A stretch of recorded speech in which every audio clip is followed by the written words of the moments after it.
এই ভিডিওতে আজমির শরীফ দরগা ও খাজা মঈনুদ্দিন চিশতি রহমতুল্লাহ আলাইহির জীবনী নিয়ে বিস্তারিত আলোচনা করব।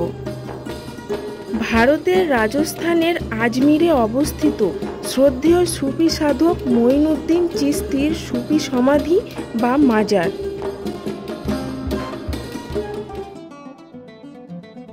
আজমির শরীফ, যা দরগা শরীফ নামেও পরিচিত।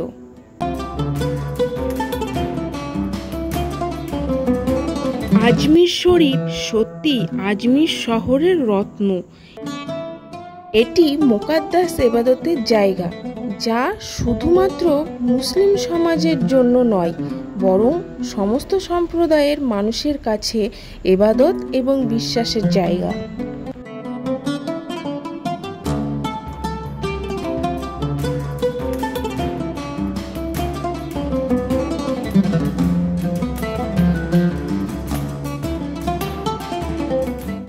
এই পবিত্র দরগা শরীফ আজমির স্টেশন থেকে 4 কিলোমিটার দূরে অবস্থিত। আর এই দরগা শরীফকে কেন্দ্র করে রয়েছে 3টি বাজার।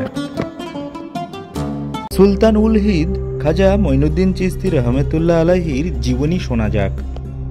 খাজা মঈনুদ্দিন চিশতি রহমতুল্লাহ আলাইহি তিনি গরিবের জন্য এতটাই উপকার করতেন, সেই জন্য তাকে গরিবের মসিহাও বলা হয়।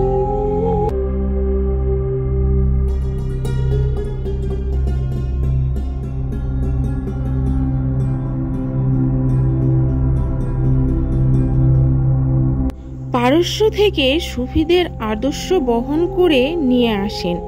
তিনি 15 বছর বয়সে পিতা হারান। পারস্যের বুখারি শহর থেকে তিনি বিভিন্ন আলেমদের থেকে নৈতিক ও ধর্মীয় শিক্ষা অর্জন করেন। এই খাজা বাবার দরগার উপর সমস্ত ধর্মের মানুষের এতটাই আস্থা রয়েছে যে প্রত্যেকেই এখানে এসে চাদর চড়িয়ে যান, অনেকে পুষ্প প্রদান করে থাকেন। আমাদের দেশের খ্যাতনামা আর্টিস্ট, রাজনৈতিক নেতা প্রত্যেকেই এখানে এসে চাদর চড়িয়ে যান।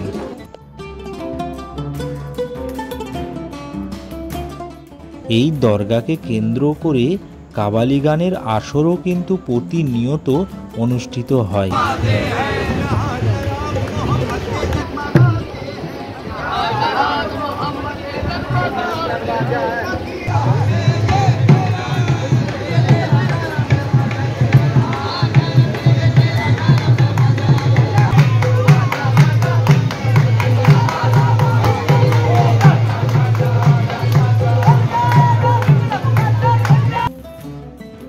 খাজা মঈনুদ্দিন চিশতি বহু দেশ ভ্রমণ করেন। তৎকালীন সময় বিভিন্ন জ্ঞানী গুণী আলেম ও দার্শনিক সহ অসংখ্য সুফি পীর সাহেবদের সাথে তিনি সাক্ষাৎ করতেন।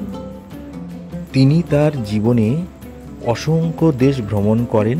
এর মধ্যে আরব থেকে শুরু করে ইরাক, ইরান, আফগানিস্তান হয়ে প্রথমে লাহোর এবং পরে দিল্লি হয়ে আজমিরে তার শেষ জীবন বসতি স্থাপন করা শুরু করেন।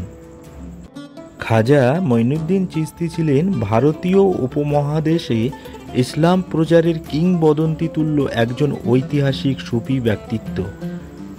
তিনি নিজে পীর ওসমান হারুনির নির্দেশে ভারতে আগমন করে ও মানুষকে ইসলামের দাওয়াত দেন। তার কিছু অলৌকিক কর্মকাণ্ডের মাধ্যমে ভারতবর্ষের বহু মানুষ তার মাধ্যমে ইসলাম ধর্ম গ্রহণ করেন। তার লেখা বিখ্যাত একটি গ্রন্থও ছিল, যেটি হলো আনিসুল আরওয়াহ।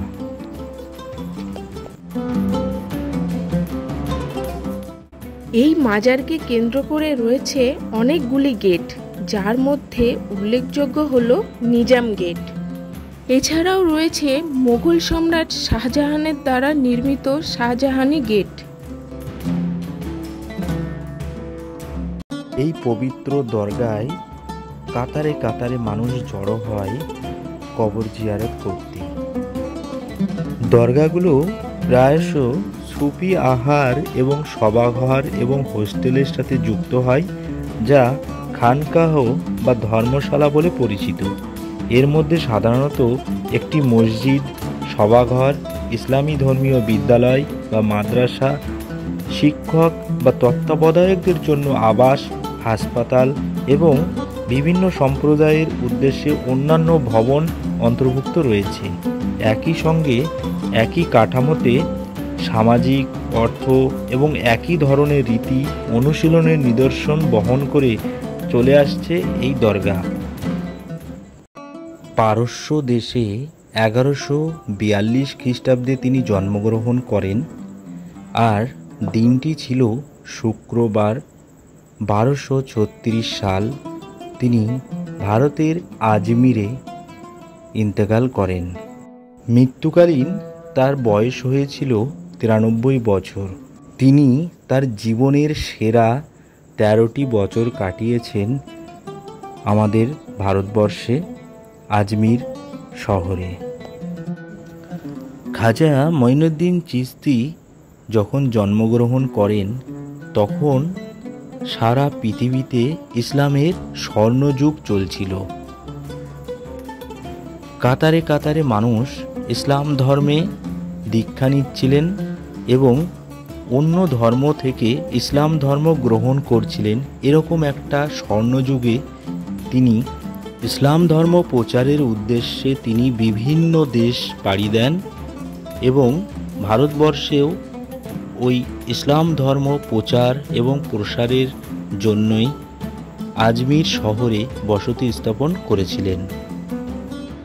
খাজা মঈনুদ্দিন চিশতি ও আজমির শরীফ দরগা নিয়ে এত সংক্ষিপ্তভাবে বিস্তারিত আলোচনা করা সম্ভব নয়। আমরা আবারও কোনো একটি নতুন ভিডিওতে আরও বিস্তারিত আলোচনা করব। যদি এই ভিডিওটি আপনাদের ভালো লেগে থাকে অবশ্যই একটা কমেন্ট করে জানাবেন, আর লাইক দিয়ে আমাদের পাশে থাকবেন। আমাদের চ্যানেলটিকে আরও সম্প্রসারিত করতে অবশ্যই সাবস্ক্রাইব করবেন। আপনার কাছেও এই রকম ঐতিহাসিক কোনো ঘটনা বা কোনো ব্যক্তিকে নিয়ে যদি কোনো ইনফরমেশান থাকে অবশ্যই আমাদেরকে ইনবক্স করে জানাবেন বা কমেন্ট করে জানাবেন। আমরা আপনার ওই লেখাটা চেষ্টা করব উপস্থাপন করতে।